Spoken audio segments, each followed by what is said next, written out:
पनवेल शहरात अंमली पदार्थाचा वावर वाढलेला आहे।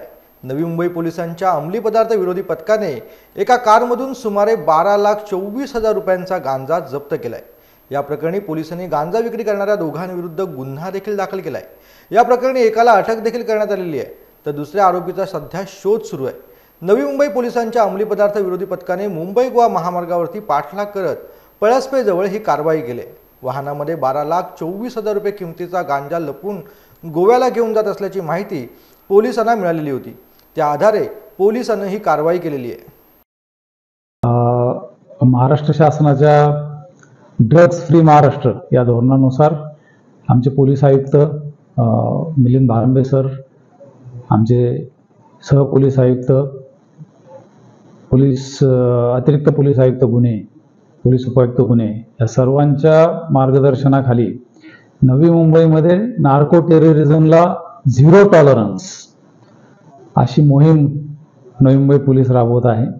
आणि त्यामुळे आपण पाहत असाल की सर्व पोलीस स्टेशन्स आणि विशेषतः गुन्हे शाखेचे जे अंमली पदार्थ विरोधी सेल आहे, कक्ष आहे, त्यांच्यामार्फत मोठ्या प्रमाणात गेल्या काही दिवसात कारवाया चालू आहेत।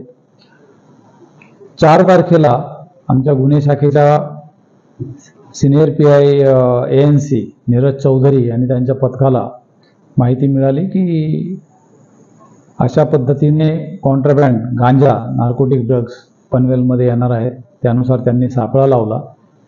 कारवाईमध्ये 61 किलो 200 ग्रॅम असा 12,24,000चा गांजा एका इर्टिका कारमधून मोहम्मद वसीम मोहम्मद शफीक कुरेशी नावाचा आरोपी घेऊन आला। त्याला ताब्यात घेऊन त्याच्या विरुद्ध गुन्हा दाखल केलेला आहे।